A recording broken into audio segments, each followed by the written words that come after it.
have never seen the League of Legends community happier than this. I have seen it united over an outrage, I've seen it united over a fandom, but I have never seen the entire community lined up towards being happy. And that all came out of a single announcement. It is this one! And how do you know it is a good one? It was released yesterday and it is getting close to reviews of the last dev update. And that is all happening for two reasons. First of all, we are talking about an announcement of something that players have been hoping for many years now. And the announcement itself was done in a really cool way. And yes, we did also get some behind the scenes footage. So first of all, let's talk about that thing. We got Pabro splattered around a pile of snow, suddenly talking about the winter map. Now I have to say, I love how his name pops up as if this was just a normal dev video. And even though most of this is supposed to be just one big joke, the truth is, he's also talking about the big reasons why the winter map did not come back before. First of all, as he mentioned, there was the issue with their tech and their tools. This was Riot's biggest obstacle in the past. Sure, it is true that modders were able to make their own custom winter maps before, but for the most part we are talking about simple texture work or replacing models with something else. And yes, for the purposes of making this map wintry, that approach totally works. But then you have to remember that there is a time where you have to revert everything back. And of course before, this was all just part of one big instance. Meaning that if there were any balance changes or anything like that, it was usually tied to the map itself. So after you would be done with the winter map, you would have to apply all the texture work back, but you would have to make sure that all the potentially new balancing was still part of it. So there wasn't just a single revert button at the end. Also, since you are retexturing stuff and applying models over something else that is already part of Summoner's Rift, for the most part you can't place Easter eggs around unless you are replacing something that was already part of the map. Or at least you could, but you would be spawning instances of something new on the map. Meaning that when you revert it back, there would be a lot of cleaning up that would have to be done. And remember, this is a live game, you usually have to do that in a day. Also, you have to remember that there is the new dragon tech that changes the map. And so Riot simply wasn't prepared to make an entire map adaptable to all the different elements. But of course now we know that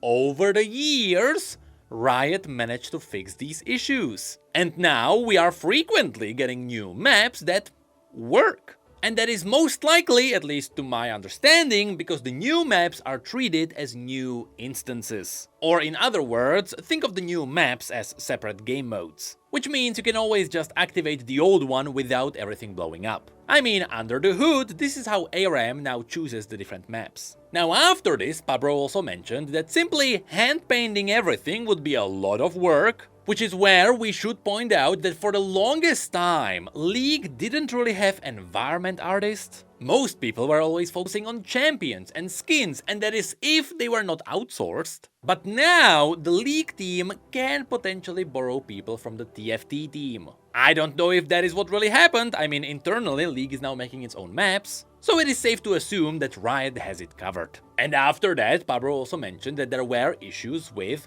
clarity. Oh, the good old clarity that took Yorik's head away. But in this case, it might actually be one of the biggest valid reasons. And I know this because I remember playing on the old map. Anytime there was a champion with even a slightly blue ability, for example, let's talk about Ezreal's Q, his skill shots would suddenly be really difficult to dodge on a map that is mostly white and blue. But you'll see later there are some changes to the map to deal with that. Also, because the map is just bright by default, especially in today's day and age, because you can't play on a night mode, it might hurt your eyes. But that's when Pabro goes into the joke against Meddler. Of course, Meddler is from New Zealand, right next to Australia, which is why occasionally you can see Meddler wearing one of his Riot hoodies with the logo upside down. He got that hoodie after visiting the Sydney office. The joke should be obvious. But more importantly, he jokes about how while it is winter in the northern hemisphere, in the southern hemisphere it is summer, with the punchline being that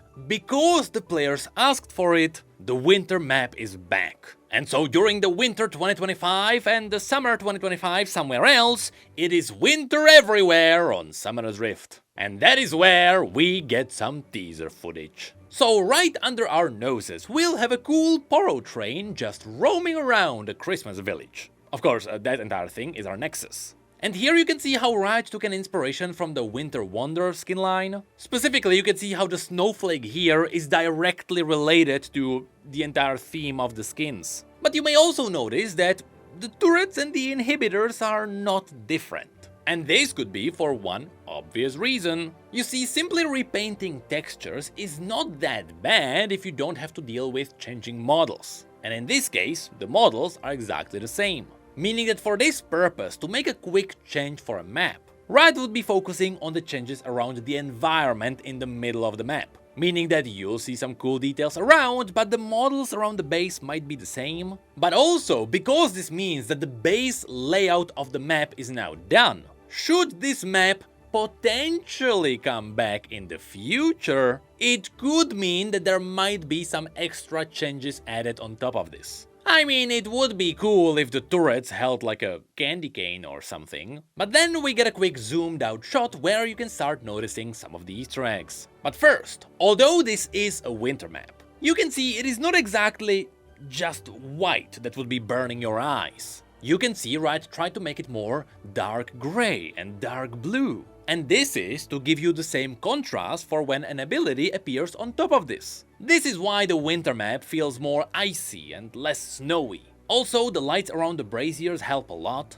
They give you some visual variety around the whiteness and the greyness. And yes, this is also where you can find all the Christmassy details. You can see there is a lot of different gingerbreads around, as well as candy canes and some Christmas lights, though again, for the purpose of clarity. You can see the Christmas lights are mostly blue and purple, and this is specifically done so that they more blend into the environment. If they were more visible, then they would clash with the idea that abilities are supposed to be seen the most. But also here you can see that Tahm Kench is getting his own snowman. Near the top side there is also a snowman of Ziggs. There are also pieces of Heimerdinger and Ziggs gingerbread spread around. All the minions are wintry themed too. One side seems to be fighting for ice cream and the other side seems to be fighting for candy cane. Near the dragon you can also see there is a Christmas tree. In the back you can also see what seems to be a holiday version of Jinx's monkey. I don't know if that's very cheerful. Then we also get a shot of some Christmas skins, nothing new teased there. There is also a big fight, but I don't think they are teasing a new game mode or anything like that. If there was something, they would probably be teasing Poro King. But in the next fight I also noticed something cool. First of all,